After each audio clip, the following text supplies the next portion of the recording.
I'm Shannon.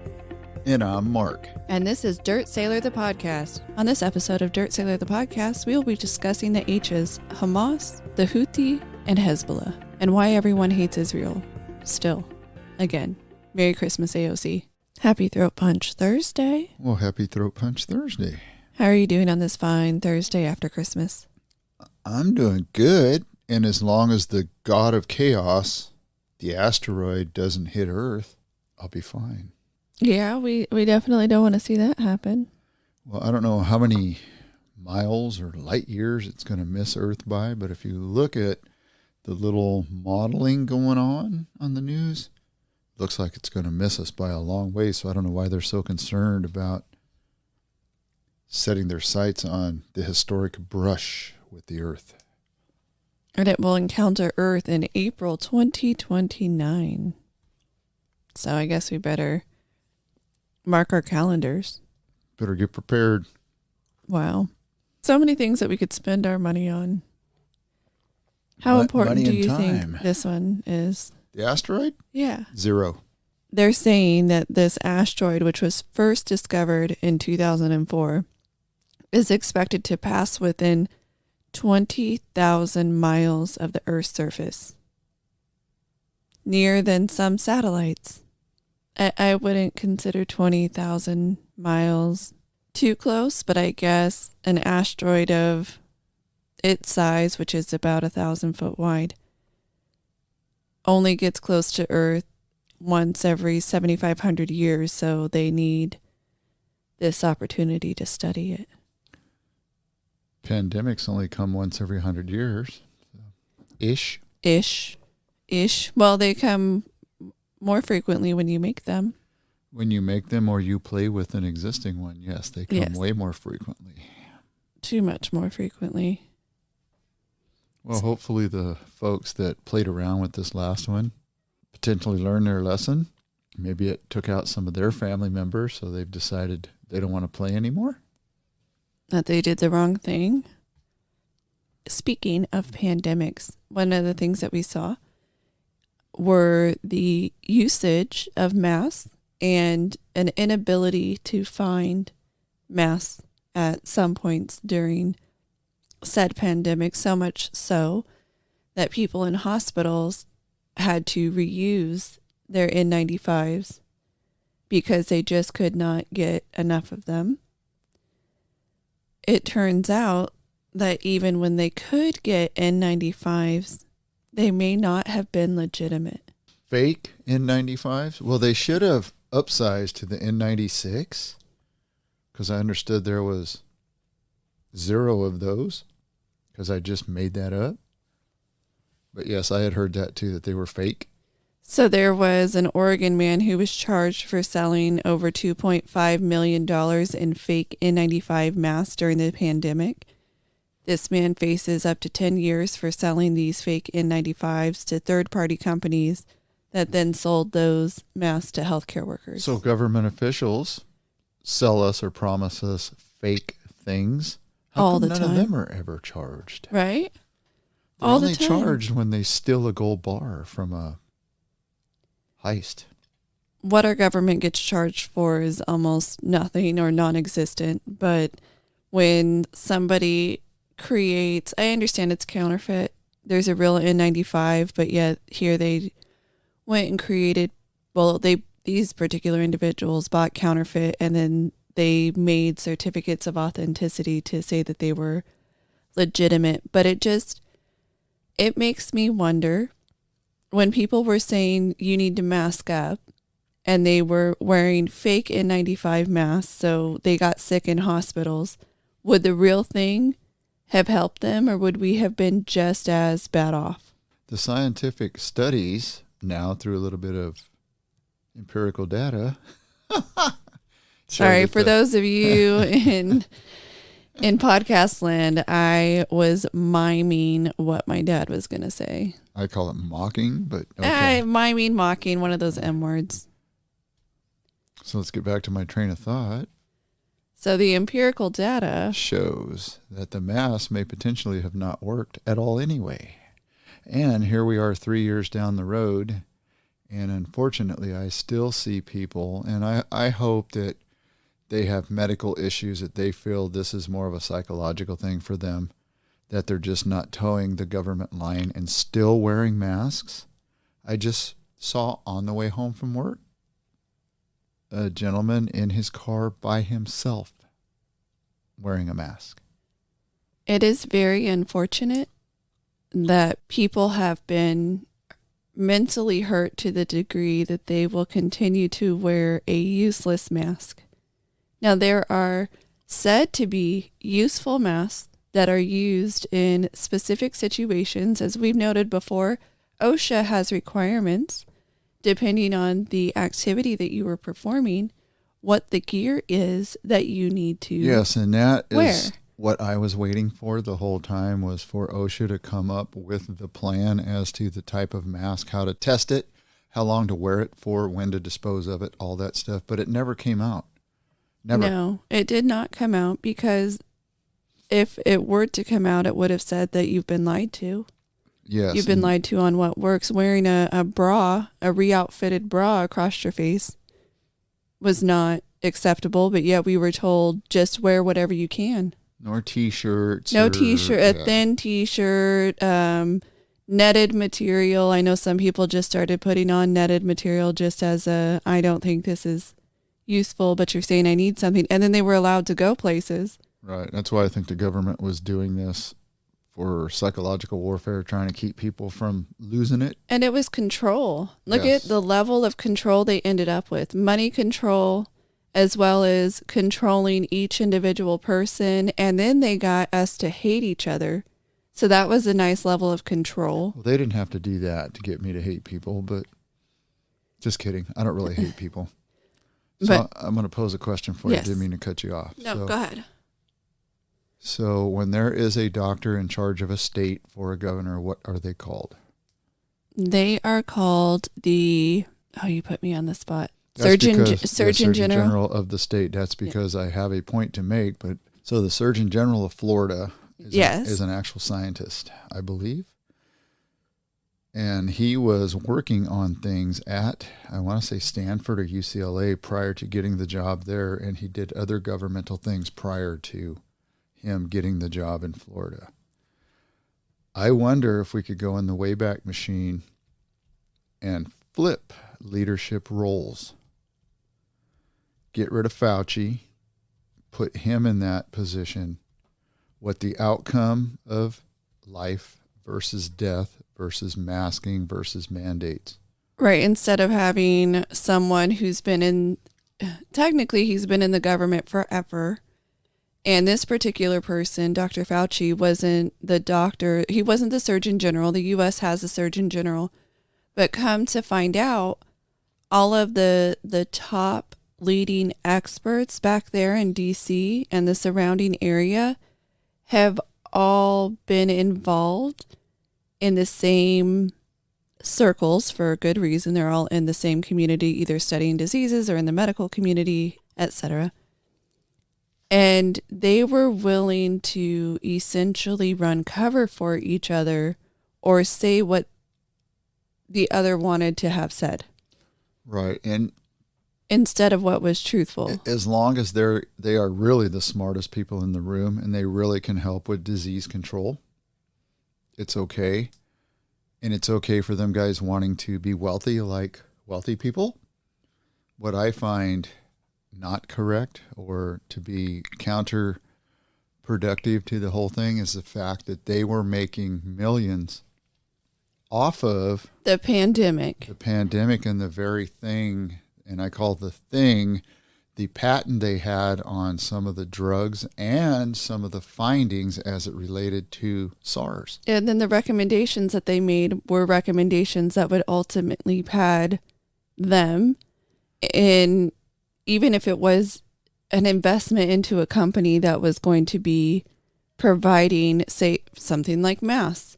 They had investments that didn't have to be looked at or that they hid or things like that. A lot of them back there, we even know people, it's come out that congressmen and women, once they got the information that the government was going to be shut down and certain companies were essentially going to get they were going to have negative outcome and economic repercussions. We saw our congressmen and women dump their stocks in those companies because they knew what was coming down and how that would negatively impact. And to your point on looking at Dr. Fauci, what did he do? He pushed for a certain type of shot that he had standing with. There were other shots that looked very promising, but they didn't get their approvals.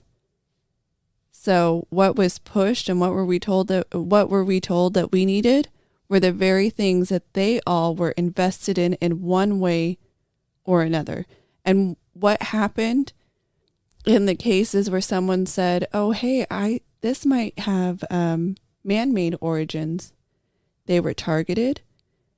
They were defunded. They were told they wouldn't receive any future funding. And who controlled those purse strings? The very people we're talking about, Dr. Fauci and the other high levels with him. So they financially choked out anyone who had I'm trying to think of a polite word, who was just trying to be scientific and say, hey, this it's man-made and we should investigate it. And they were told they were going to lose all their funding and they would have no future in science if they didn't flip their script and say exactly what Fauci It's because the wanted them to leadership say. didn't want egg on their face. That's why. And I know we're rehashing something that's kind of 3-4 years old, but the only person that stood out in my mind that was really pushing, hey, what's going on here? We need to look at this, is Dr. Rand Paul. The only one, because 100%. had he not been the tip of the spear, we still would believe it was from a bat.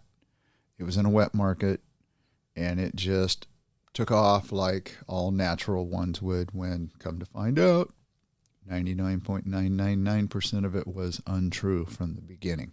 Yes, and Rand Paul, how many times did Dr. Fauci essentially call him an idiot when being asked questions and things are being pointed out to him during the inquiries with Congress? How many times did Dr. Fauci say he was smarter than Rand Paul and Rand Paul was an idiot? Well, if there was a legitimate Department of Justice because he lied to Congress, they could bring him up on charges. They would bring him up on lying to Congress, among other things that he did that, as we found out later, they just changed the definition. And so then he could truthfully say, on some of the different things, he could truthfully say a certain answer to a question because they changed the definition. So then he just got to say, oh, well, according to our definition, I did not lie, even though that's not the technical definition of what they were talking about. And they did it at multiple points. They found out later that they were changing definitions just to make sure that it fit with Dr. Fauci's Well, they learned that from Bill Clinton. What is the definition of is? So some of the things, speaking of Congress and things that have happened, one of the things that Rand Paul does, so speaking of both Congress and Rand Paul, is he has what he calls his Festivus report, and he has highlighted $900 billion of government waste. He does this annually. Every year he highlights the waste in government. So this year, he highlighted the $900 billion in waste, including the NIH grant to study Russian cats walking on a treadmill, Barbies used as proof of ID for receiving COVID Paycheck Protection Program funds. Piece of advice: stay off the treadmill. Stay off the treadmill. $6 million to promote tourism in Egypt. $200 million to struggling artists like Post Malone, Chris Brown, and Lil Wayne. And then every year we're told the government needs more money. Government needs more. We need to do more. Well, I don't think we need to study Russian cats walking on a treadmill. They want to do that. That's privately funded. You want to study Russian cats? That's not our tax dollars. We could have had $900 billion less of a deficit, because all we're doing now is deficit spending. So $900 billion less of a deficit if we wouldn't have spent all of this ridiculous amount of money. Tourism in Egypt, I don't care. I don't care. Only if we're running the tour buses. Right? We don't need to spend this money in other countries when we can't afford to spend money on ourselves. We're printing money. And even if we weren't printing money, we are taking tax dollars and sending it overseas for garbage. And garbage in, Garbage out.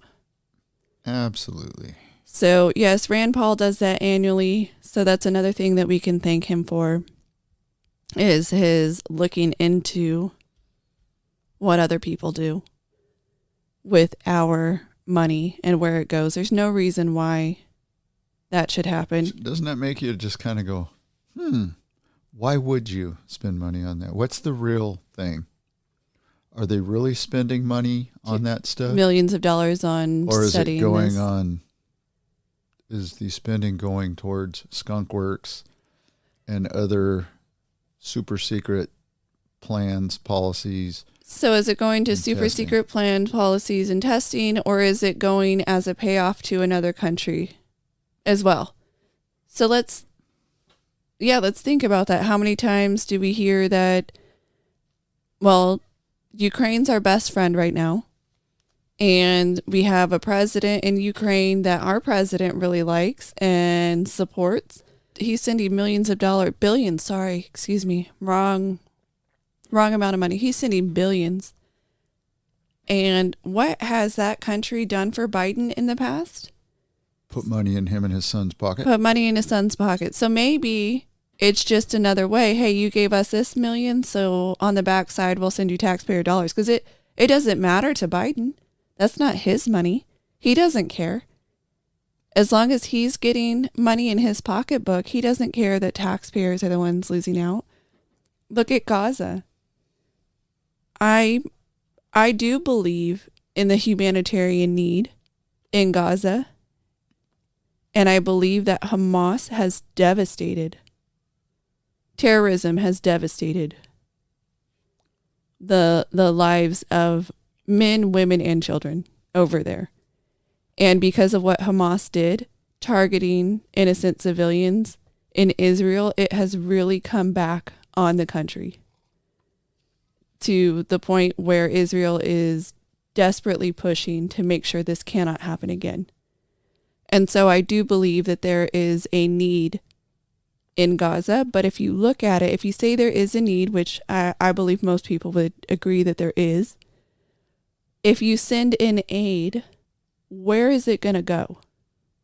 It is going to go to the terrorists. Do you think that they're going to go around like Doctors Without Borders and take care of all those infants, all those children, all those women that have been hurting since they took over the country? Do you think that is going to go to them? Nope. Or do you think it's going to go to the leadership and the war fighters there, the terrorists there? I do understand from news media outlets that the leadership of Hamas are billionaires. Yes. So obviously if they're billionaires and they have to have Doctors Without Borders and the UN and other entities bring them food and such all the time, then obviously Hamas Who's getting it? Yes. Yeah, who's Hamas getting it? needs to be destroyed, or their mindset needs to be changed somehow. And I believe Israel this time has decided they're not stopping until this organization is gone. And I think the dudes up north, Hezbollah, needs to be mindful that They might be next. Israel's not going to stop. Yeah. That's exactly why. And this is an interesting thing here real quick. So I was thinking two thoughts at the same time. Is the most senior guy for the Iranian military was killed In Syria. potentially at a missile battery where missiles were either shot out of a school or shot out of a mosque. So if he's part of training or leading terrorists that are launching from civilian sites to kill civilians, and Iran's Ayatollah is throwing a royal fit over this thing, He has no call to throw a fit. He put his military leader in a compromising position. So, the way I look at it, Well, too bad, so sad. Promote up from the lower ranks. agreed. And if you look at who else did we see that happening with in Iraq, it was Soleimani. He was going and basically looking for ways to continue to attack other groups and other nations. So what did Trump do? Gave the go-ahead, take him out. And so we saw retaliation from that. And that was an attack on U.S. troops. And my understanding, I could be misremembering, but my understanding was that we had some possible concussions that came out of it, possibly even PTSD. Never heard the follow-up on that. But we did not lose any soldiers or Marines in the attack that happened that followed. You are correct. And we need to go back a little bit further, because when Mr. Ronald Reagan was president and Iran was ruffling feathers, he basically destroyed over half of their Navy, most of their oil wells or their oil rigs, and they were very quiet for a very long time. Right. And I can understand why they wouldn't like us. Okay, don't. But you also, we need to look at it from what are they doing. It's not just about not liking someone. They are funding the terrorist organizations that are attacking people in an entire region. And if they have the opportunity, guaranteed they would also do it on U.S. soil, but they might not like the retaliation that comes. So they've been picking on currently at smaller battles over near their land origins, at least as of this time. But we have attacks out of Yemen. They're funding Hezbollah. They're funding Hamas. They like H names, or did we name them? Hezbollah, Hamas, and the Houthis. So they are the funder of these wars as of right now. And Israel and others are just supposed to say, oh, it's okay. At least you're not getting your hands dirty. You're just doing it with money. And they're supposed to look the other way. Is that what we're meant to think? That right. They cannot stop the problem. They cannot stop the death. They cannot stop the attack. They have to keep allowing it to happen. Why is that the answer? They have to keep allowing the attacks to happen. We're getting attacked. Our ships have been intercepting missiles over near Yemen. We're getting attacked too. Others are getting attacked. And the answer is, well, you intercepted them, so it's okay. No retaliation back. No stopping them. You can't stop them. Just keep intercepting them. Keep letting them launch. Why is that the answer? Yeah, and that just costs taxpayers money, because it's easier to drop one big one to take a big target out than it is to fire off a bunch of missiles to knock down missiles, because those things are a couple $1 million each plus, and that's taxpayer money. But the military-industrial complex loves this. Oh, they absolutely love it. And then you have people like AOC, who in her story of Christmas equates Christ to being a modern-day Palestinian and living in Gaza, basically. That in the story of Christmas, Christ was born in modern-day Palestine under the threat of a government engaged in a massacre of innocents. He was part of a targeted population being indiscriminately killed to protect an unjust leader's power. Mary and Joseph, displaced by violence and forced to flee, become refugees in Egypt with a newborn waiting to one day return home. Thousands of years later, right-wing forces are violently occupying Bethlehem as similar stories unfold for today's Palestinians. So much so that the Christian community in Bethlehem has canceled this year's Christmas Eve celebrations out of both safety and respect. So essentially, Israel is modern-day occupiers. She's equated Israelis to the Romans. and said that Jesus was a Palestinian and treated just like the Palestinians, and the Palestinians are targeted. And what's funny is the Romans ended up changing the name of Judea to what is now called modern-day Palestine, but Philistina, because they were trying to take away the Jewish territory, history, remembrances. So Judea, named for the Jews, now is no longer named for the Jews, but trying to take over and occupy and take over this land and take over the name and erase history. And that's who the Jews who have been run out of everywhere, that's the bad guy. Wasn't she a bartender? She was. Shows you can be anything you want to be. She needs to go back to bartending. Oh, she has her bachelor's degree. It doesn't matter. But she went to university. There's a lot of lawyers that are news outlet speakers now too. And there's a lot of them on CNN, a lot on Fox News, and none of them have ever practiced law, even though they have law degrees.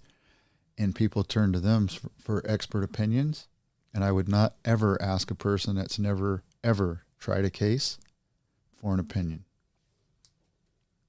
Yeah, so we are definitely having an issue with the rewriting of history, according to AOC and other leftists. But speaking of things that are people attempting to do new things, well, they're not technically new. People repeating the things that they do. Marjorie Taylor Greene had her home swatted on Christmas Day. Explain what swatted is, please. So swatting is when a person calls in to 911 and they indicate that a active situation, usually someone with a gun, someone threatening people, is occurring, and they give the address of another person that they want to have the SWAT team show up to. Equivalent to screaming fire in a crowded building. Yes, because people have died when the SWAT teams think that they're going into a hostile situation and the person thinks that their house is being broken into, and they may go get their gun or they may respond in a way that the SWAT team ultimately opens up fire. So someone called in and said that they were suicidal and attempted to get the SWAT team to show up to her house, but because she has had so many threats against her, she has a security detail. And so the police force in the local area know that this has happened multiple times, so they actually called her security detail to see if there was in fact an unfolding emergency. And it just amazes me that that's a tactic used by people what I would consider in order to harm or murder them, because the police force is being used as a tool to harm another individual. So on Christmas Day, that was number 8 for Marjorie Taylor Greene. People with psychological problems. Lots of them. Are you going to vote for Joe Biden again this election cycle? I never voted for Joe Biden. Nor did I, nor would I ever. Do you think it's time that his own party stands up and tells him to quietly walk away? Yes, but as we've seen from what the Democrat Party is willing to do, they will circle the wagons, and it is essentially part of their motto, like the vote blue no matter who. They will circle the wagons no matter who. And when they have you pegged as the person that they want, they will do anything in their power to keep you. And we're seeing this now with Joe Biden. So going back to 2016, when we saw Hillary Clinton run against Bernie Sanders for the Democrat nomination. Now, one thing that does bother me about Bernie Sanders is he's a registered independent there in Vermont, and he runs off the Democrat ticket because it's more recognized. As an independent, he wouldn't garner as many people across the United States as you do when you're a Democrat or a Republican. But anyway, he had a good amount of people going for him. And so what did they do? They circled the wagons around Hillary to make sure that Bernie Sanders wasn't going to get the nomination back in 2016. And then in 2020, when we saw Bernie Sanders come out again, and you had Pete Buttigieg, you had Biden and others, as we were getting the votes, Biden was losing. Pete Buttigieg and Bernie Sanders were doing better than Biden. So what did the Democrat Party do? They circled the wagons and they got Pete Buttigieg and Bernie Sanders. Well, I think Bernie Sanders stayed, but Pete Buttigieg and Amy Klobuchar dropped out right before California and others were set to vote in the primaries. Do you think they were promised positions Oh, in the absolutely. Biden White House? They were promised something. Amy Klobuchar, she kept her, she's a senator, so she kept her spot there, I believe. And then Pete Buttigieg goes from being mayor to running for president to now he's the transportation secretary. So guaranteed he was given that. But Biden was losing. Biden was not winning, but Biden was their marked person. And they made sure that everybody else would be pushed out of the way in order for Biden to be the nominee. Just like they made sure Bernie Sanders would be pushed out of the way so Hillary Clinton would be the nominee. Bernie Sanders had a lot of people behind him. A lot. So anyway, long story long, they have circled the wagons. Guaranteed there are people saying that Biden should go. There are now grumblings of even Democrats that will do it as long as their name is not attached to any story or any news media clip. But they have still circled the wagons, and you have people saying how great Biden is and going out and stumping for him because he can't do it himself. He does not have the mental capacity, and he does not have the physical ability to do what it takes to get elected president again. So he has all of his people that they've assigned to go out for him. He should not be running for president again. He should enjoy his retirement. He needs to retire. He's going to get lifetime money. He gets it from his job in the Senate, and now he'll get it as, a former president. He should go out and enjoy his time. But he won't, because he is not mentally there. And if they do not, they being courts across the nation, do not prosecute and find his son guilty, he will be getting money from him again. Oh, absolutely. And as we talked about before, what are we seeing happen with that? They ran out the clock. They had good evidence for many of these cases, good referrals to go further investigate him, and they refused to. They protect him over and over again. You had the Secret Service who ran interference for him, trying to get the documentation to prove the gun that was chucked away illegally in a dumpster, to prove that it belonged to him. They went to the person that sold the gun, and that person said they tried to take all original documentation with him. And he refused because he's legally required to keep records of who he sells to. You had a guy who was a drug addict who illegally obtained a gun, lied on a form. That should be an easy prosecution. Dude is on video with all of his stupidity. That should be an easy prosecution. And yet, how long did they let it go for? And then when he got caught out one too many times and there was too much proof, they were going to let him off with the easiest, oh, okay, I'll plead guilty to this and we'll let every other possible crime I've ever committed go. Who gets that kind of a sweetheart deal? And yet, the only reason why it didn't happen is a judge who said, I've never seen this before. I have taken so many plea agreements, and this is something I have never seen before. I need to look into it some more. That's the only reason why it fell apart. It went forward. Prosecution and defense put it forward. They were willing to go forward with that, even though it's not something that is ordinary or normal.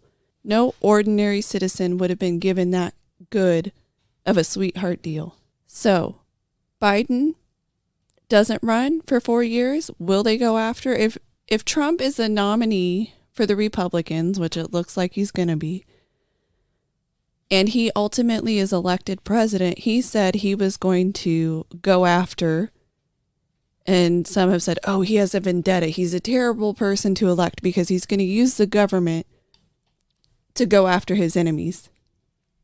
I don't know. It kind of looks like his enemies are using the government to go after so what's him. Biden doing right now? What did Obama do against people? But is it unlawful for the president to say, if this person did something wrong, prosecute them? This is your new priority? Is it wrong? Is that illegal? Isn't that part of his job? And I know I've talked a bit about what I've done in my history. I was an immigration officer. And one of the things that happened when Trump was elected and we had a new head of the Department of Homeland Security, followed by a new head of USCIS, we were told, put all of your policy memos aside, put all of the interpretations aside, unless they were a court finding, put everything aside. Whatever the law says, enforce it. 1, 2, 3, go. So instead of having everyone's opinion of, oh, well, it's not nice if it's, the person has had a hard time for the last year, to go ahead and deport them, even if they've committed 75 criminal violations. You should just let it go. We had policy memos where they're like, yeah, we're just not going to make this our priority anymore. All Trump had our department do was follow the law. And if Congress doesn't like the law, guess what? They can change it. They can change it. They're the very ones to change it. And that is what he said. He told us to follow the law and said Congress can change it should they choose to. And that is the kind of person I want in leadership. Follow the law. Don't like it. Create a new law. Congress pass it. Yes, but that's why you look around the world and you see all these land disputes. Who created them? The United Nations, United States, Britain, Spain, France. There's a couple others in there. Yes. Because they are the ones that create the problems. And then they say they're the solution. Correct. Do you know who thought he was the solution? Who's that? A top Democrat in Chicago. Former Alderman Edward Burke was a prominent figure in Chicago's Democratic politics. He was found guilty of 13 federal corruption charges after a 6-week trial. Apparently, he's been doing it for a long time, but then he just went one step too far. Is he ballot stuffing? No, I'm kidding. I don't know if he was ballot stuffing, but he was definitely requiring people to hire his law firm in order to receive favorable treatment in city business. Cheaters. Definite cheaters. So he was actually convicted of 13 of the 14 charges against him.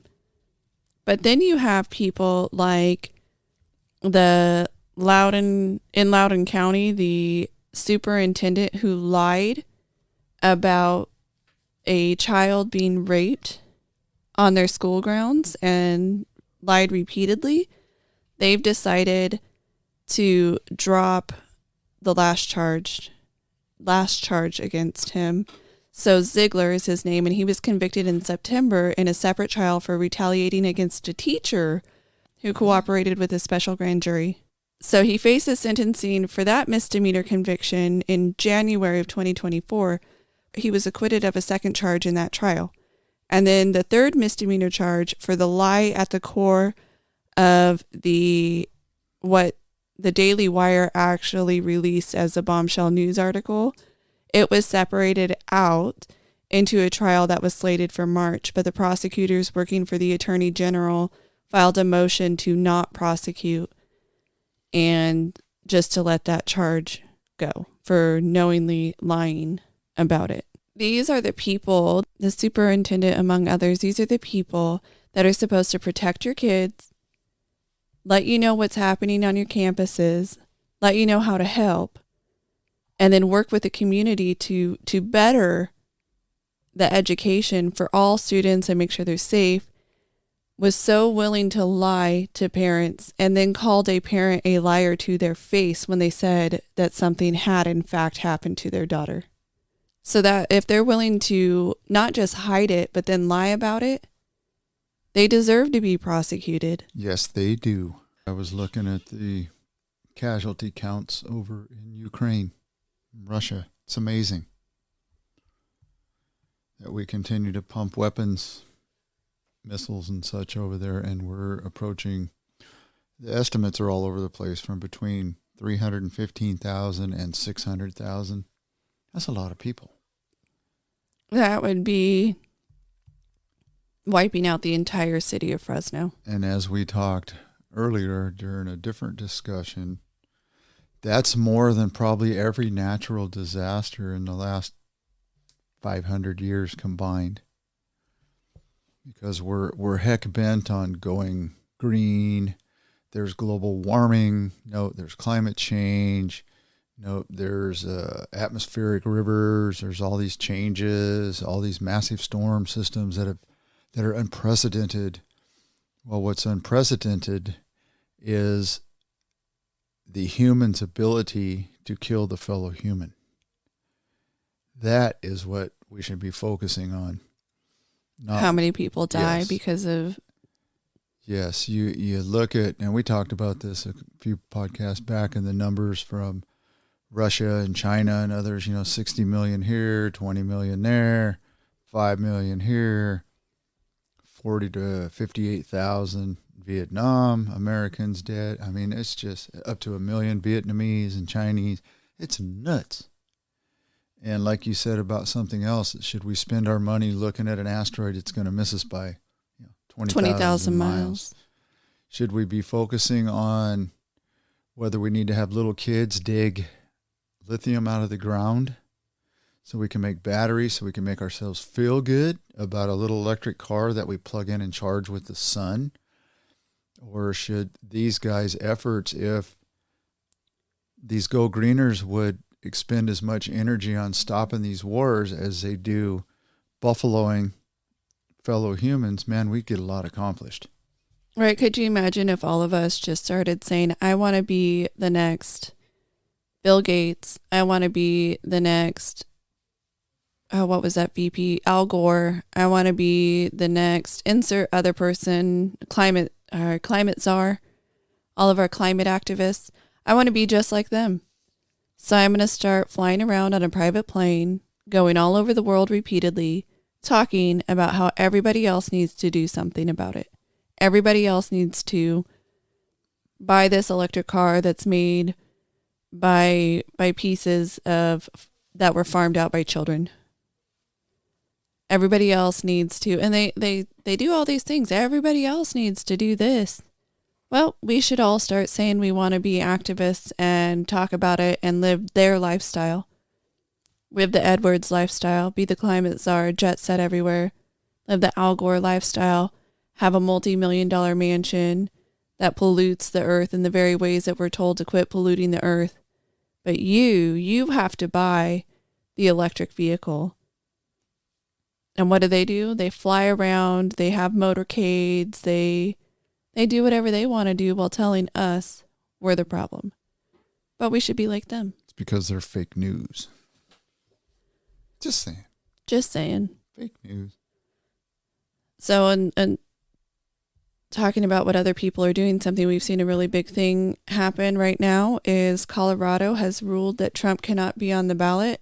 Judges have said that he incited an insurrection, therefore he is ineligible per the Constitution and amendments to be on the ballot there in Colorado. They did issue a stay until it could go farther up the courts, even though Trump has not been convicted of inciting an insurrection. Colorado has decided that, in fact, he is convicted. Judge, jury, executioner, he is convicted by their thought process. So now the lieutenant governor of California is saying that every state, including California, needs to explore every legal option to remove Trump from the 2024 ballot. So the lieutenant governor of California has called for that. Other states have looked into trying to drop him. You have Joy Behar saying stuff that it's the law must defeat Trump. You have Biden, who agrees that they should go after Trump and remove him from the ballots.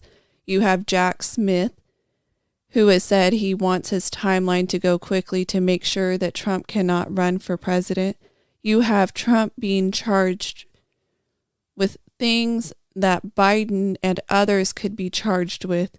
And in fact, more heavily in Biden's case. Things that he's actually done. That he's done. He's on record. But no, they won't charge Biden with taking off with all of these secret level documents or these classified documents that he's had for many years stashed all over the country that his son had access to, that we now know that they were emailing about things that should have been classified. And yet, who's the problem? Trump. Trump is the problem. And they tell us it's not political. They just tell us that he's a really bad dude and he needs to be stopped by any means necessary.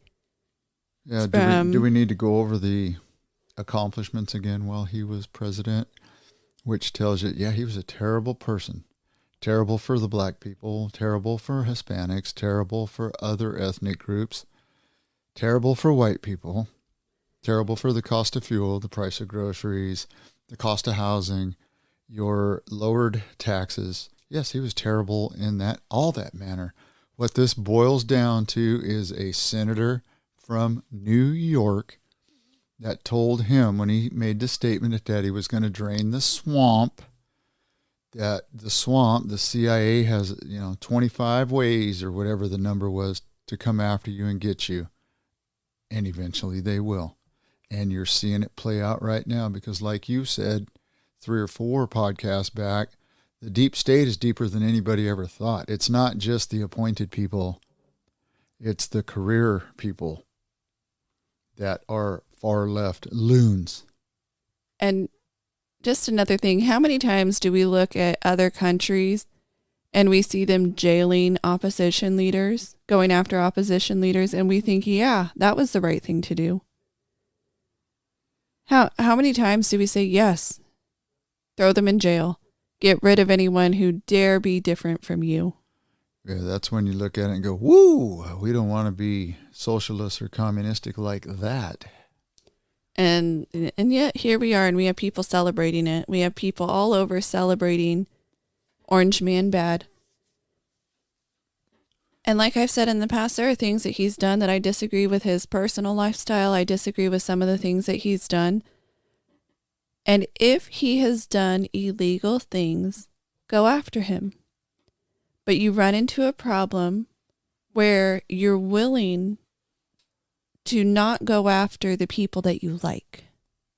Because people who support Biden, saying he did no wrong by having classified documents in his possession, but they want Trump prosecuted, are two-faced. Yeah, there's your double standard that a lot of these politicians talk about.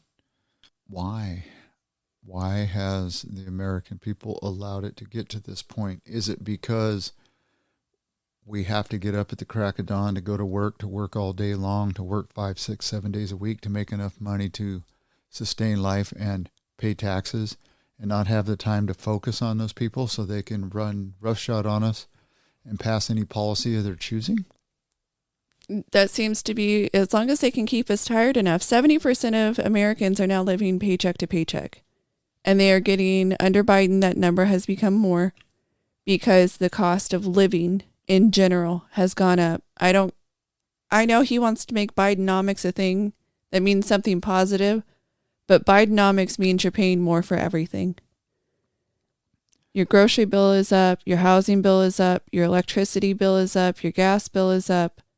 It is up over what it was before before this nice little COVID thing happened. And then he tries to lay claim to creating jobs when Democrat states decided to let people go back to work. It's not a job created to let people go back to their job. No, it is not. Well, welcome back to work, people. We hope you're enjoying it.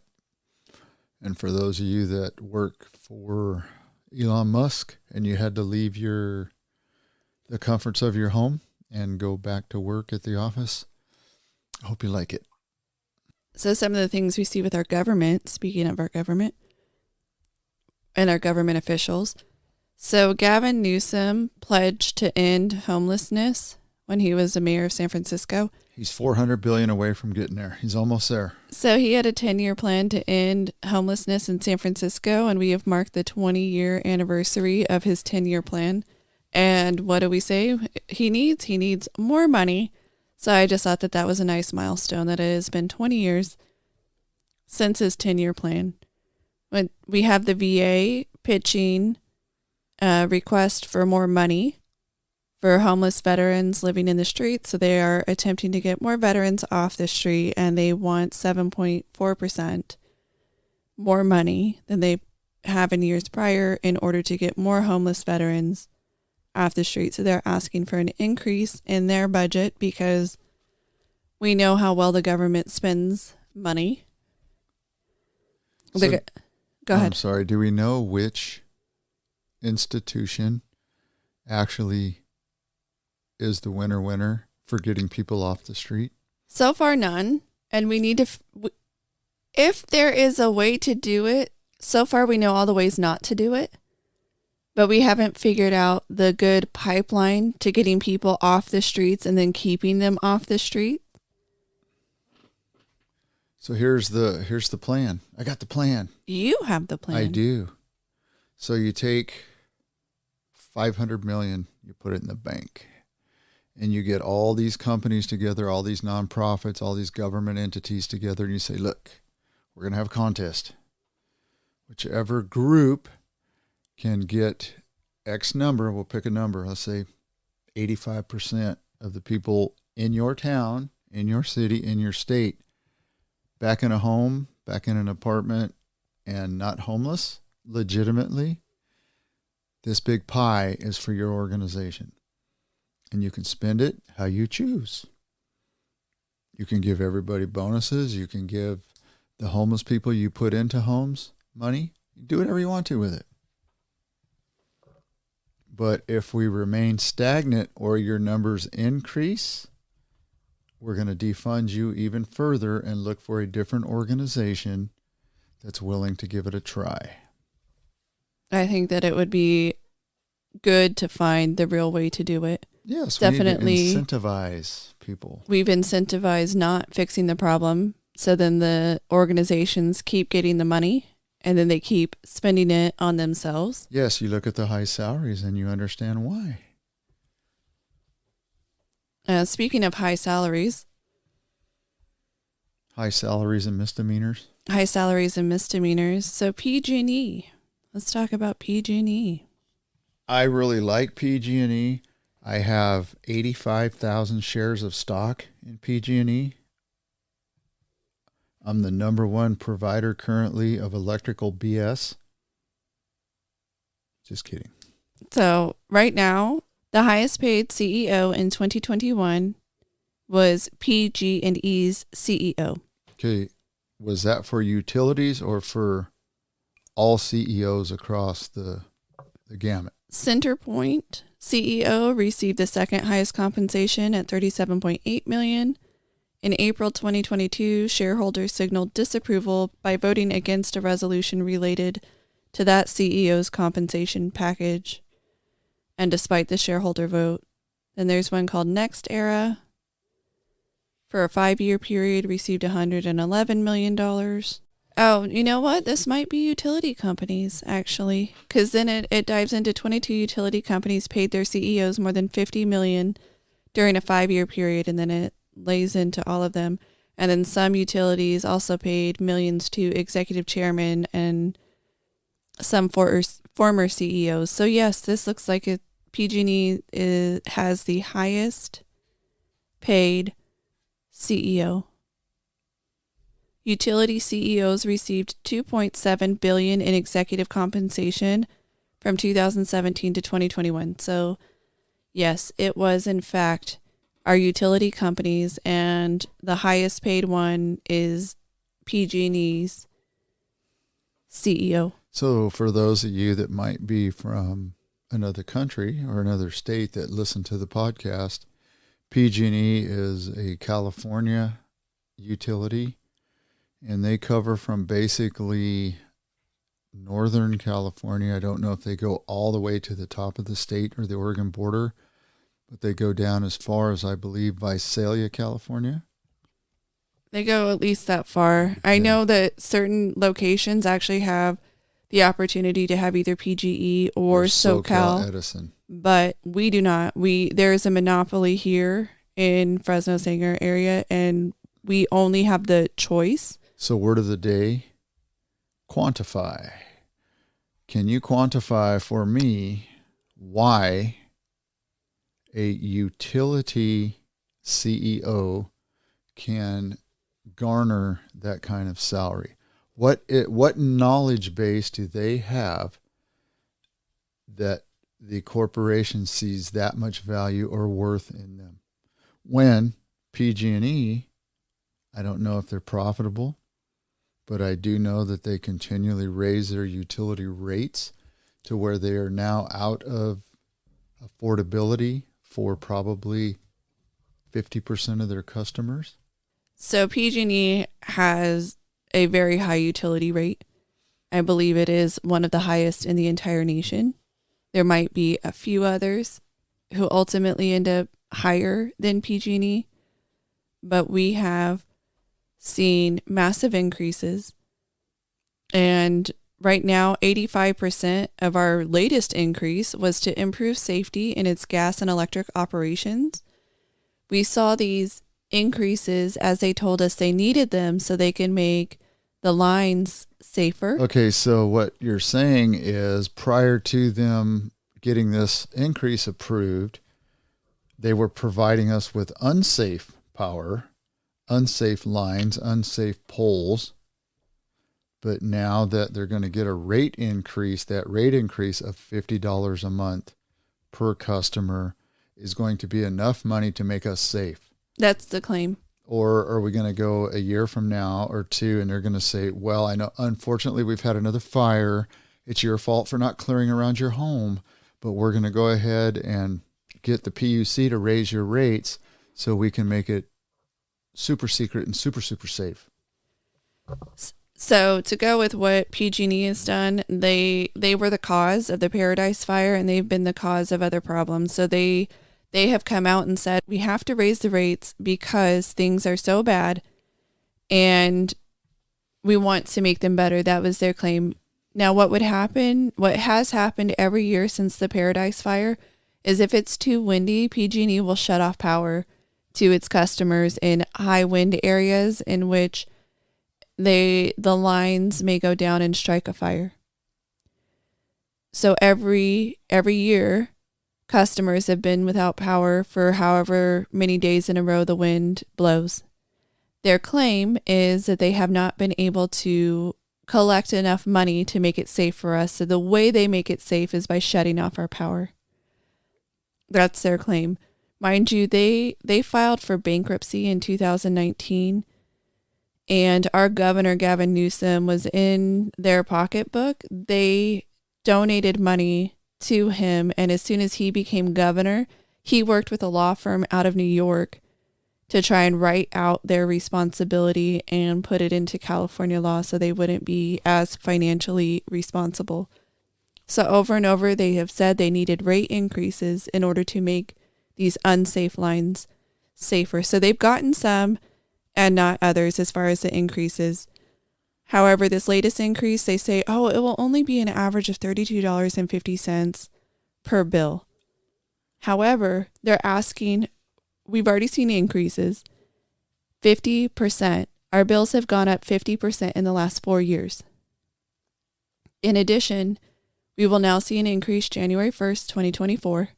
And they are requesting an additional increase after not even having received the money from the latest request for an increase. They won't start getting the money till January. They have said that it's still not going to be enough, and they've asked for an additional rate increase to start in March of 2024. So we will see back-to-back rate increases. Plus, in California law, thanks to our lovely California representatives, they want a cost based on how much money you make. So your income, it will be an income-based fee. Another super secret increase. Tacked on to your PG&E bill. So it can be upwards of $1,000 a year, depending on how much money you make. So it could be $50 a month. That'll put you at $600 a year. It could be $80 a month, which will put you at $960 a year.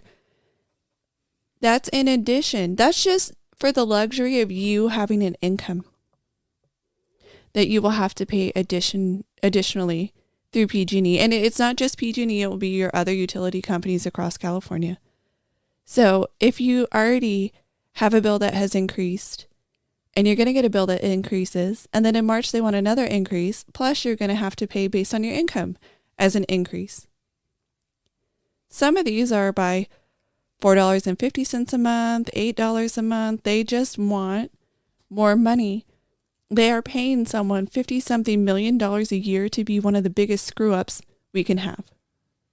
Apparently you have planners that don't know how to forecast, or forecasters that can't look at all their transmission lines and all their transformers and the poles and the issues and say, okay, we need to accelerate this area here, decelerate this one over here. And hey, how about municipalities? You stop bringing in so many people and sucking up ag land to build homes because we just don't have the infrastructure to continue to provide power. We started to do a plan. It was called Tier 1 Solar, or not Tier 1. It was called NEMS 1 Solar. And we want you to put in enough solar so that your bill is zero. It's a net true up of $0. Well, then they realized that so many people were doing that guess what?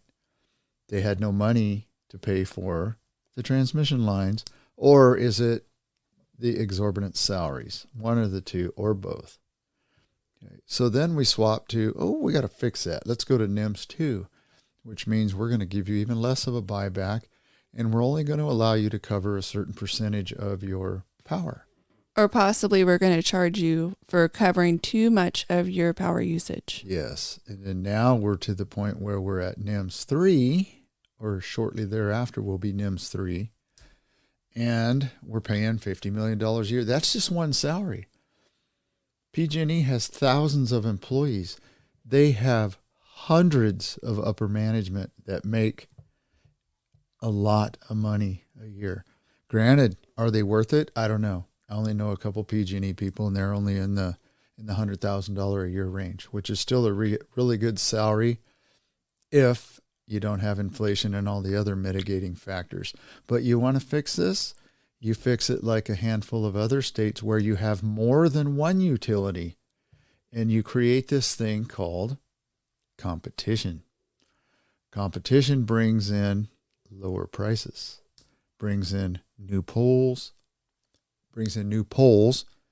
new transformers, and new power. Or you do like I've been saying for podcast after podcast after podcast, you go nuclear with these new France designed and invented reactors that they're using over in Europe, and you eliminate all this stuff. You eliminate the global warming. You just take care of business, and you create the safest form of power, which is nuclear. I'm sorry, this isn't your reactors of old. And I definitely agree with there are ways that we can move forward and we would be more efficient. And for whatever reason, those are the ways that people don't want to do. We could do nuclear. As you said, there are ways that it can be done now that are much safer than days of old. And yet we pick strip mining the earth and child labor and just all of this waste that we will end up with because the cars don't last. The batteries have to be disposed of. The wind turbines time out. Their blades time out. The solar panels time out. They have a life expectancy. So we're going to trash all of those and then buy new ones, So what did you just say? There is no such thing as renewable energy. That is correct. There is no true renewable energy. We can say the sun and the wind are renewable sources. We could say the water is a renewable source when we have hydro dams. But everything that it takes to actually utilize those things makes it non-renewable. Yes, from production to product. Yes. None of that stuff is renewable. Yep. So PG&E, what are they going to do? They said they're going to bury lines, and in order to bury lines, they needed a 12% increase in our bills. So look at whatever your bill was last year. If you don't have solar, look at your bill. You're going to see a 12% increase. And they've already said it's not enough. They wanted a 15% increase, so they only got a 12. Now it's going to go up some more. They're trying to fight for another increase. Again, it's additional. And we have a CEO of a literal killer business. They pled guilty to manslaughter because of what happened in Paradise. And we are throwing more money and more money and more money. And they say that they're going to do it, but it's yet to be done. Somehow they've still paid dividends on their stock. Somehow this lady is deserving of a bonus and extra money on top of her regular CEO salary, making her the highest paid. Why is it the killer company that has to shut off power every year, that can't maintain their lines, even though they've had ability to do so, they got out of some of their economic damages that they should have had to pay out, can afford to pay the highest? Is that because nobody wants the job? They have to pay her more because it's the worst company? That's why these companies donate to politicians, so they can be given slack when something like this happens. You are correct, though. We're both, don't misread us or mishear us.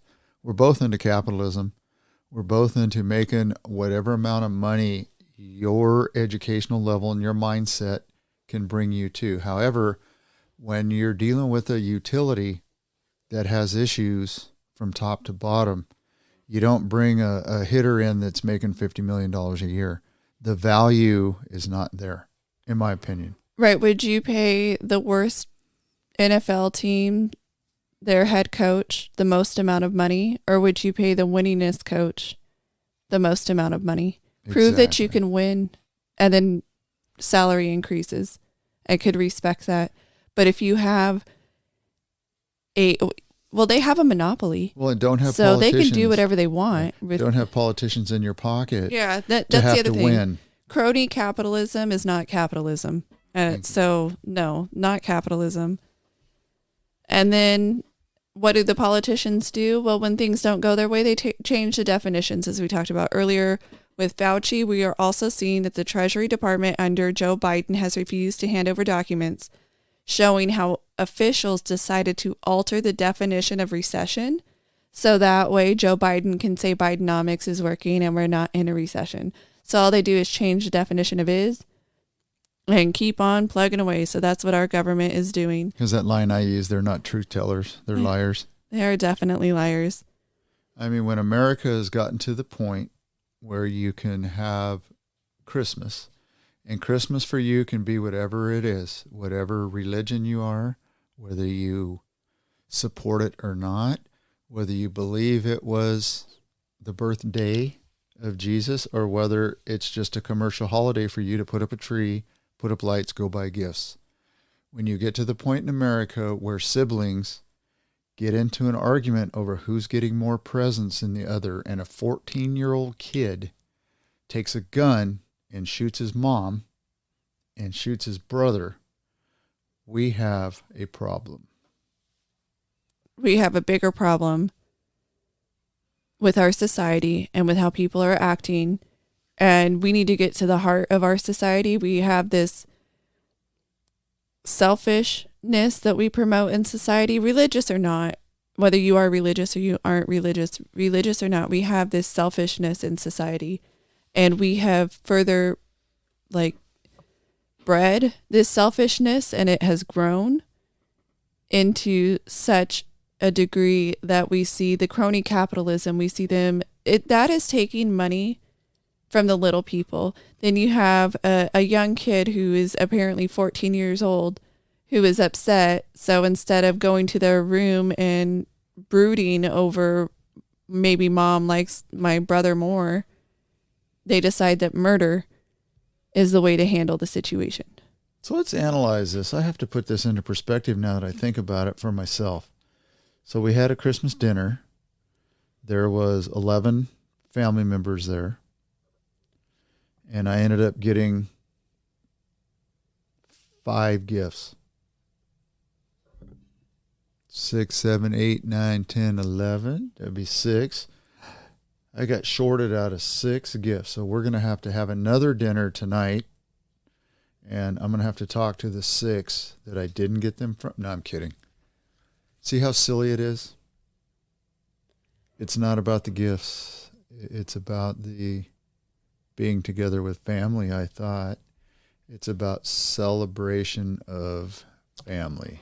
Right. For some, it's about the religious aspect. It's about celebrating the birth of Jesus. As some say, Jesus is the reason for the season. For their family, it is about Jesus. For some people, it's all about the gifts. It's about who can get the biggest thing.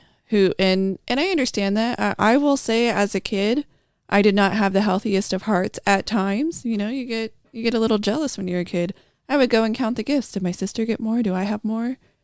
Would it be fair? Are we exactly equal? And in my childlike mind, I didn't think, well, what if one gift is all I had under the tree and it was more expensive than any other gift my sister had? Yeah, so it's go ahead. It's very sad. Yes. It speaks to the heart issue. We have a heart issue, and not a medical heart issue, a heart brain issue. And we definitely have, I've seen it over time. People get more and more selfish. Just a couple of weeks ago, as a specific example, but I've seen this on more than one occasion, when we were rolling up to get some coffee. And as we're coming up, there's a person sitting across two handicap spots and the spot where you put a wheelchair ramp from your car down. They are blocking the two handicap spots plus that middle, sitting sideways across it, making sure that nobody else could come park there and go into the local coffee shop while waiting for what appeared to be ultimately their child to come back out with the drinks. They are so selfish, they couldn't pull into one spot. I mean, they were already blocking the spots. It's the same as if they were parked in the handicap. Did they have handicap plates? They did not. Yeah. They did not. They're of the worst kind. And then I've had people, we were driving into town and we got passed in a non-passing lane because apparently traffic was just going too slow for them. So they went into the center of the road and just started passing people. So I have the solution for the handicap stall. See, I'm full of solutions tonight. See, so we have an iRobot standing watch. And when that person pulls in like that and occupies multiple stalls or even a single stall and doesn't have a license plate that says handicap or the tag hanging from their mirror or a sticker in their window, Instaboot goes around their tire, and they stay there until a sheriff, police officer, or a highway patrolman shows up so they can pay the $250 fine for blocking on the spot. And just over and over again, the level of selfish people, and we seem to breed this everything is about me society, and we are encouraging selfishness. Now, that's not to say that you can't do something for yourself. We all have, what we call self-care. You definitely can't give 100% of yourself to everybody else and not take care of your own self. But it doesn't have to be to the detriment of other people.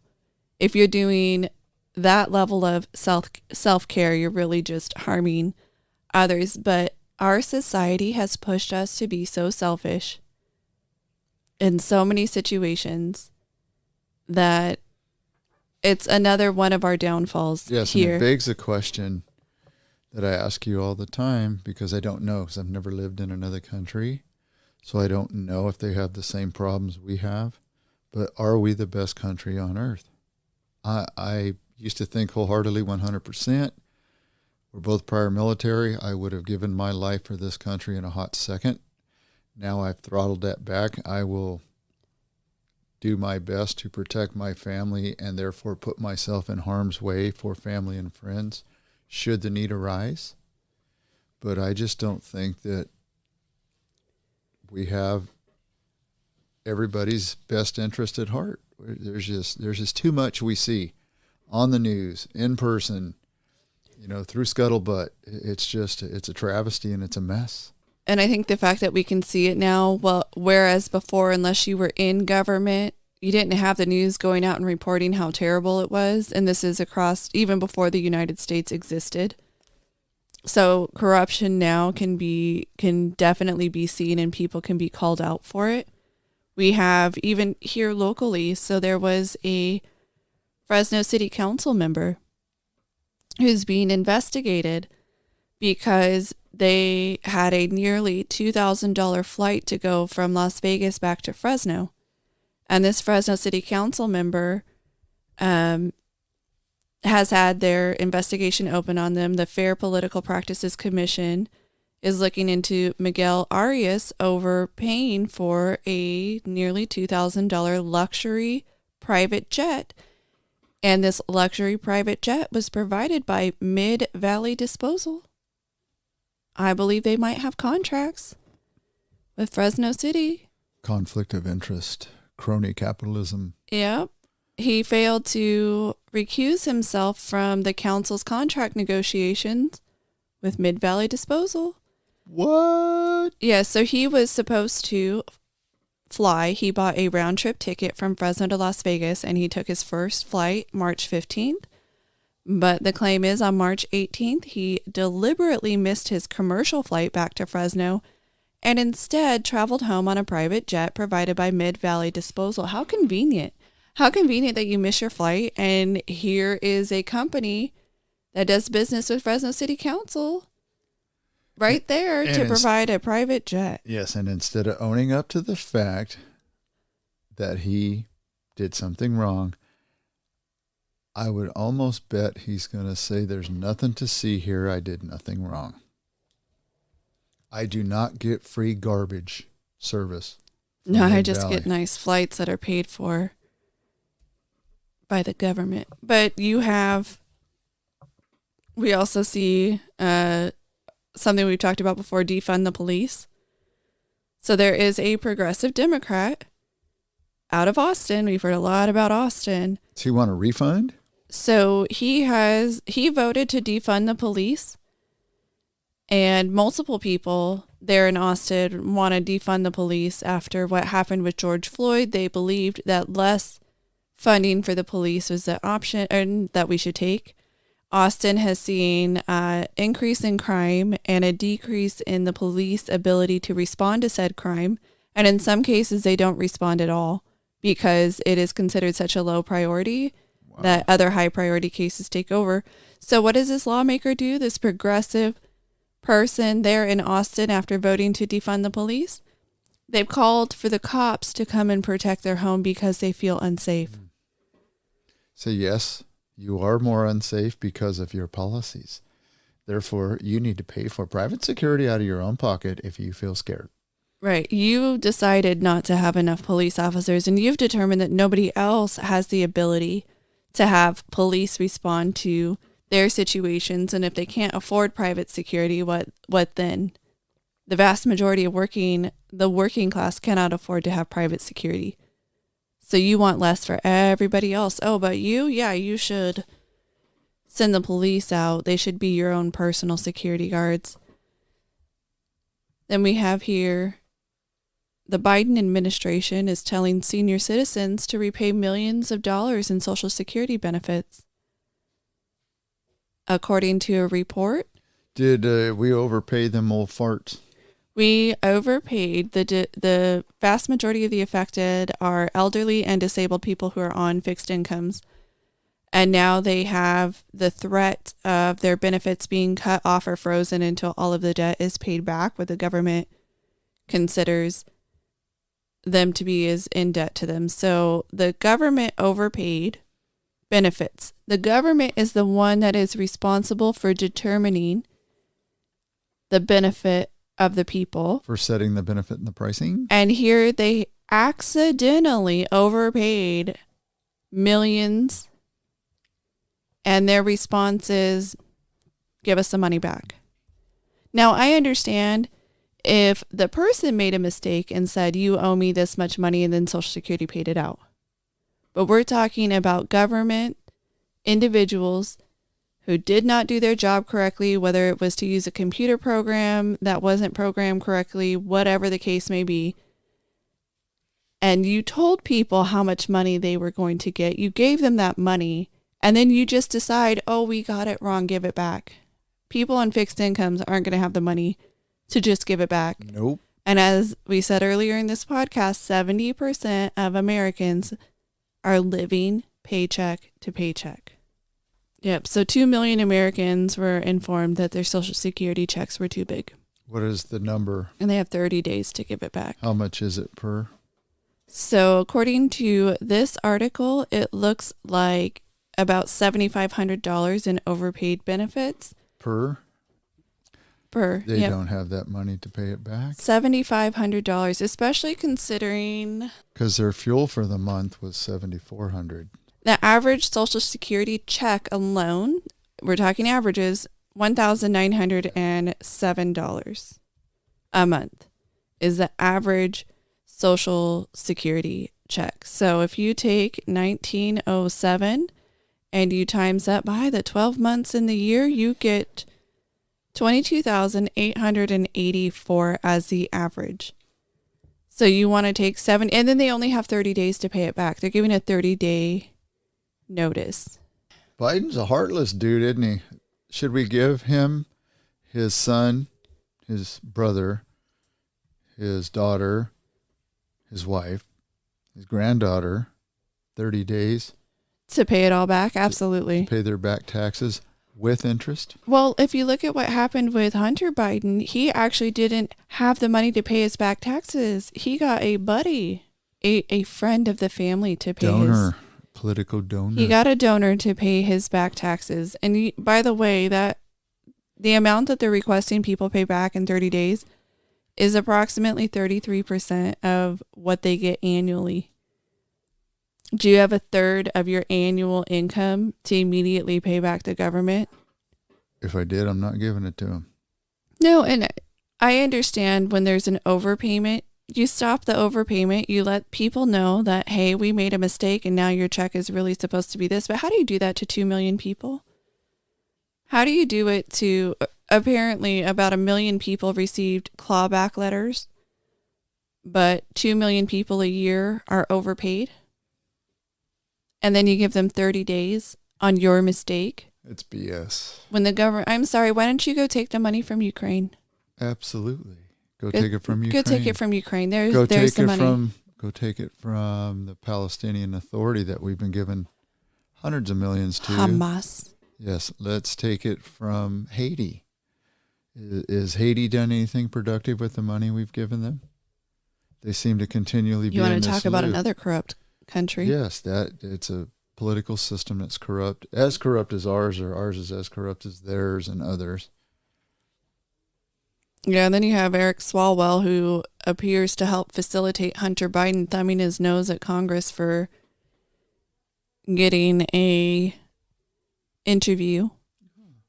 Swalwell, let's see, a guy that may have potentially slept with a Chinese spy. Got honey trapped. Yes.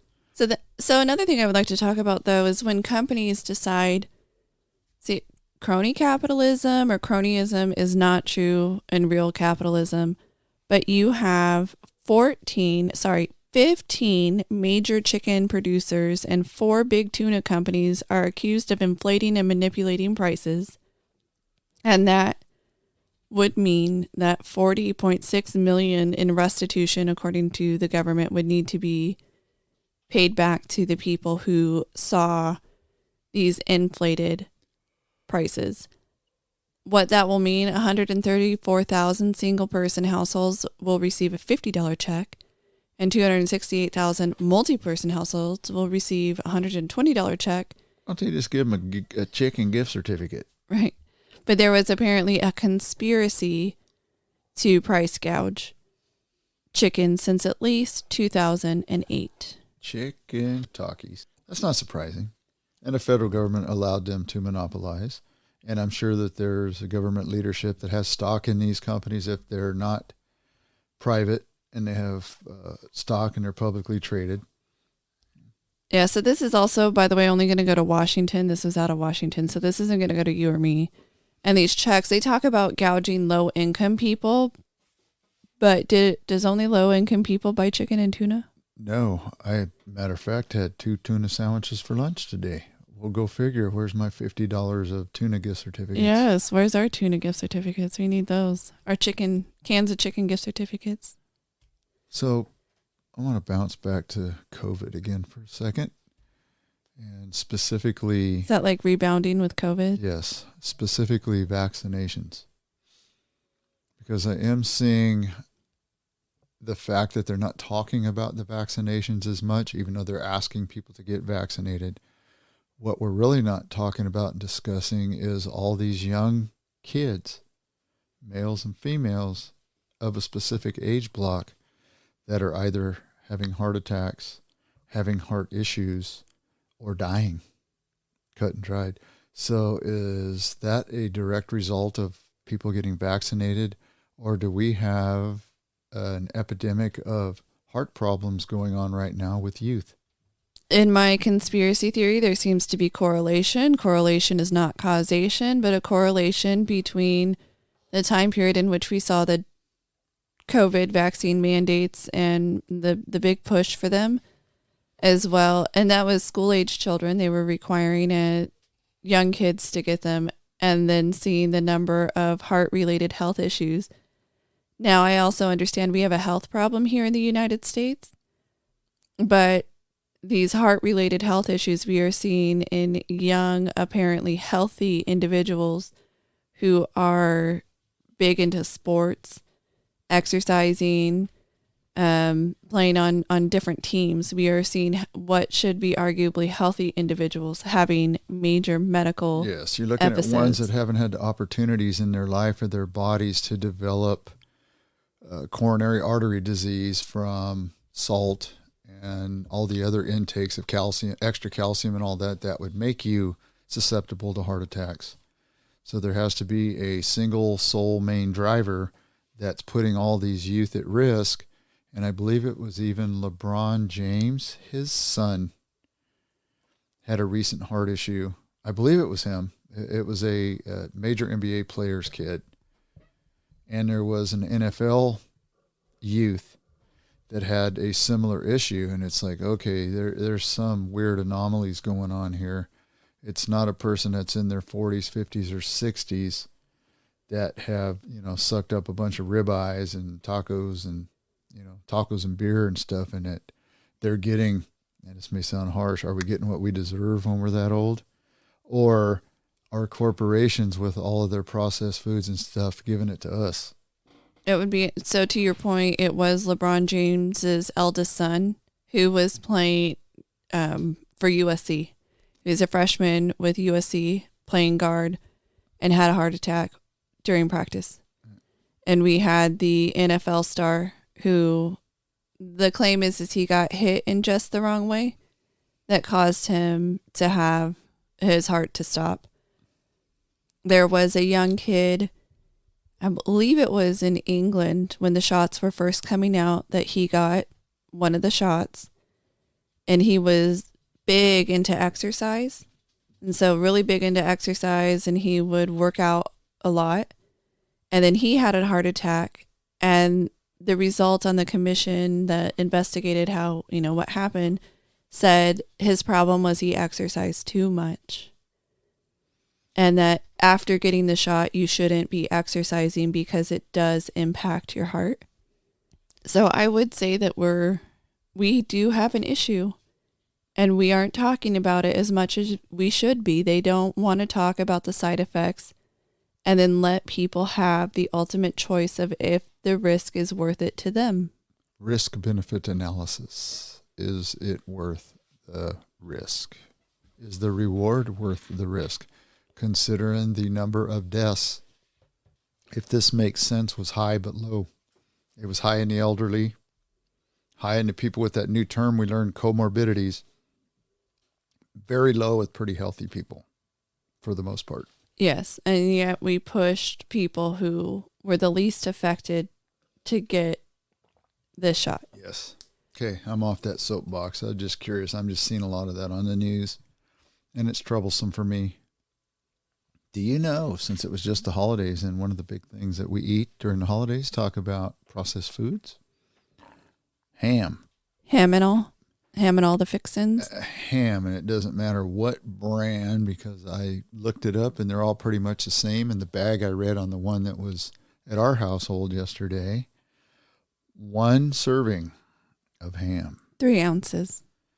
is just south of 900 milligrams of sodium. And guaranteed people are having more than 3 ounces of ham. So if you have 6 ounces, you've had nearly your total daily value. Yes. And I only look at that now because it's required of me, because I want to stay on this planet before I transfer from the natural to the spiritual. I hope for 30 years at least. I'm going to test my doctor's theory. She said 30. I'm going to push her to that number. Hold her to it. I'll hold her to it. For sure. Now, if you look at when I lived in Japan, I got the equivalent of soy sauce for one of my meals, and I put it on my food and I ate it, and I was surprised that it wasn't salty. And I've noticed that a lot of traditional food from other places doesn't have the level of salt that we have here in the United States. We add salt to everything, and we add it in such high amounts. It is literally astronomical just how high of sodium counts we have on the vast majority of our food. And if you compare apples to apples, not literal apples, but if you compare food item to food item, what they serve us here in the U.S. versus that same product being made for a foreign country, we have so many other ingredients that aren't in the other country's food. And that's where they regulate quite a bit differently than we do.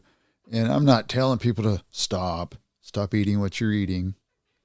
I mean, because I did it for eons. I ate healthy, and then I would eat not so healthy, then I would eat healthy and not so healthy.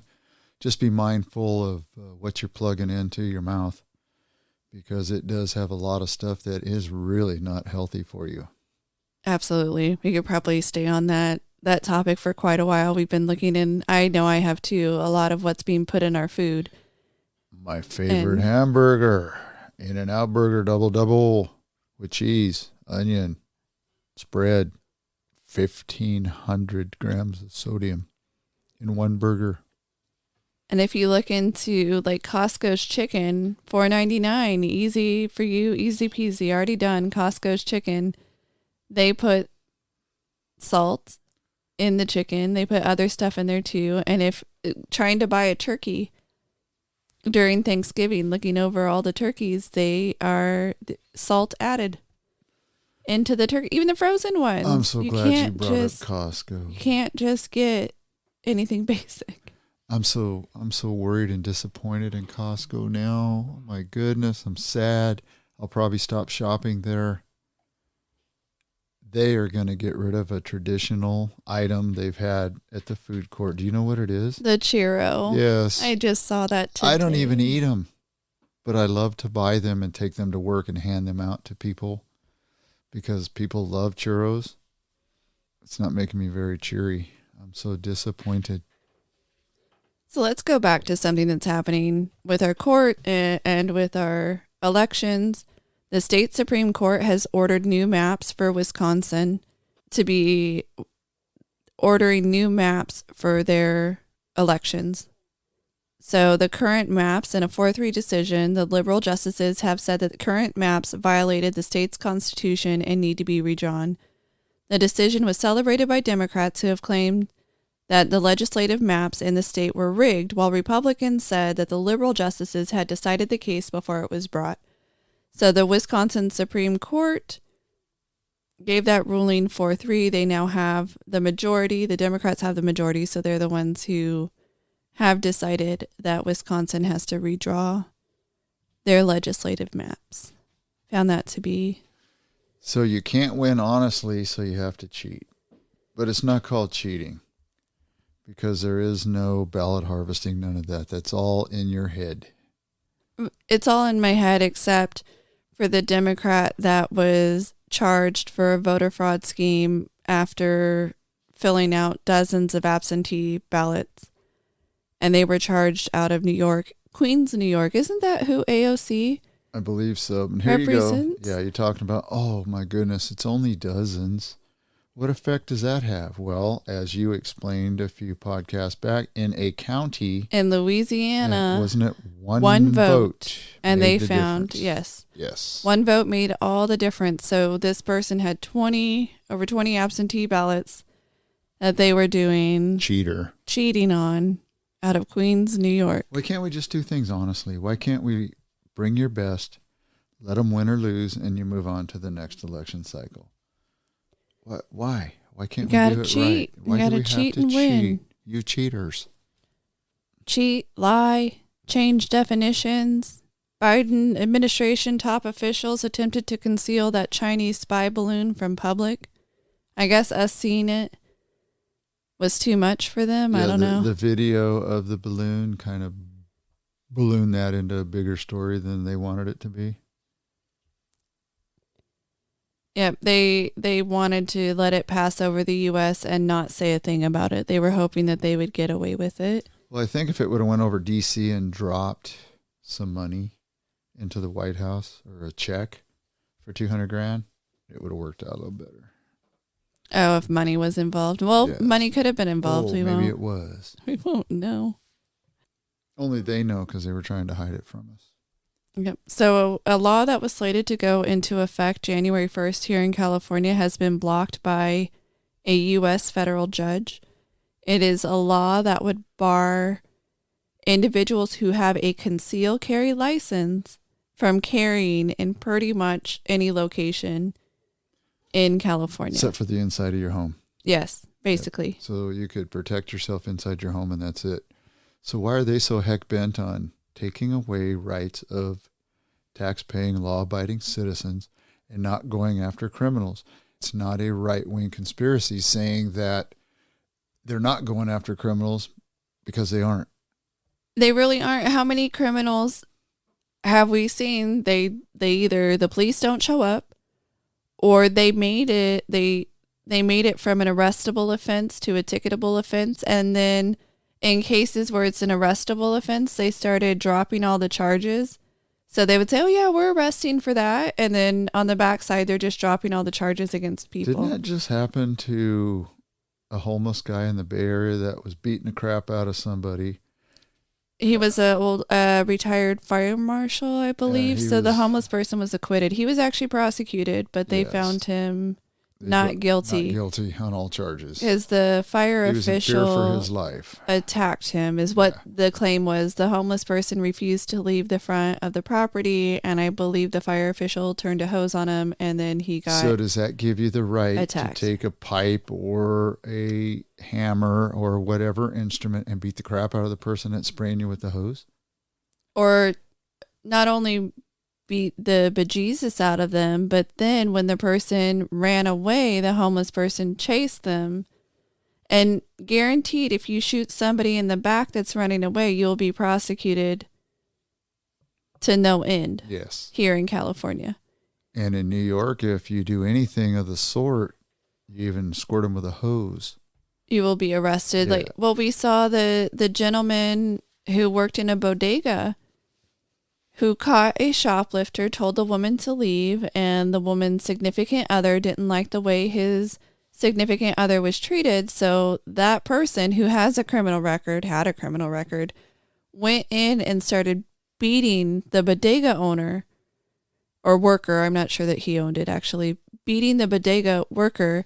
And that person tried to get away. Even as they're getting beat, they're not trying to fight back. They were trying to get away, but then they got trapped and could not escape and ultimately shot their attacker, and they were prosecuted. Charges were brought up on them. I believe eventually, due to public outcry, the charges were either dismissed or put on hold because he was arrested, put in jail. You cannot defend yourself, but yet you have somebody who went to great lengths to continue to attack another person and beat them, and they tried to get away and continued to beat them. So George Soros has everybody right where he wants them. We're seeing here in California, what are they doing? They attempted to make it illegal for people who went through extra training, people who went through an extra background check, people who went through all of these extras to get licensed, to have a concealed carry. They want to make them criminals by saying you can't go to a hospital, a library, you can't take your child to the playground. All of these would be considered safe spaces that would be gun-free zones. So again, hospitals, playgrounds, stadiums, zoos, any place of worship, you can't take it with you. Well, the whole point is you don't know when something might happen. And we've had people attacked at places of worship. And what happened, I believe it was in Texas, when someone came in with a gun. A good guy with a gun stopped the bad guy with a gun. If everybody was unarmed, it would have had a very different outcome. Multiple fatalities. So we have seen people attacked in schools. That's another one. You already can't go to a public school. In college campuses, we've seen people attack there. That would be the very place to attack because it's a gun-free zone. You disarm people, then you know that you're safe to attack them there. You disarm people, they can't go about their business inside a mall. Where are they going to attack? In the mall, because a bad person with bad intent is still going to do bad things. So right now a judge has put that on hold. So we'll see as it goes up through the court system. But it made this new law that California decided was necessary for concealed carry permit holders, not just any gun owner, made 26 different categories of sensitive places that people could not carry to. And in addition, in Los Angeles, we just saw a person who was attacked in front of their home, and they pulled out their gun.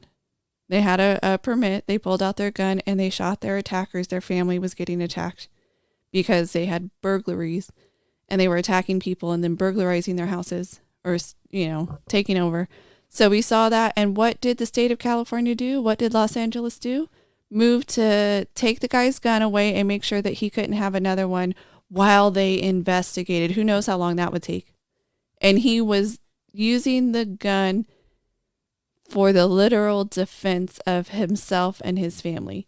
And that was still not okay. They want to investigate him and make sure that he cannot have a gun in the meantime. You and I have talked about this before, and I'm okay with them taking guns away from everybody, tongue in cheek, as long as the governor's bodyguards have none. Everyone that's force protected because of their, quote, position, do not carry guns, and they just do like England, and they carry little billy clubs. I'm all right with it. But if you're going I want to see them start. If you're going to ask me not to do it, then sorry, all bets are off. Yeah, you need to do it first. Lead by example. You lead by example, please. Thank you very much. This has been a podcast produced and edited by the Dirt Sailor Duo.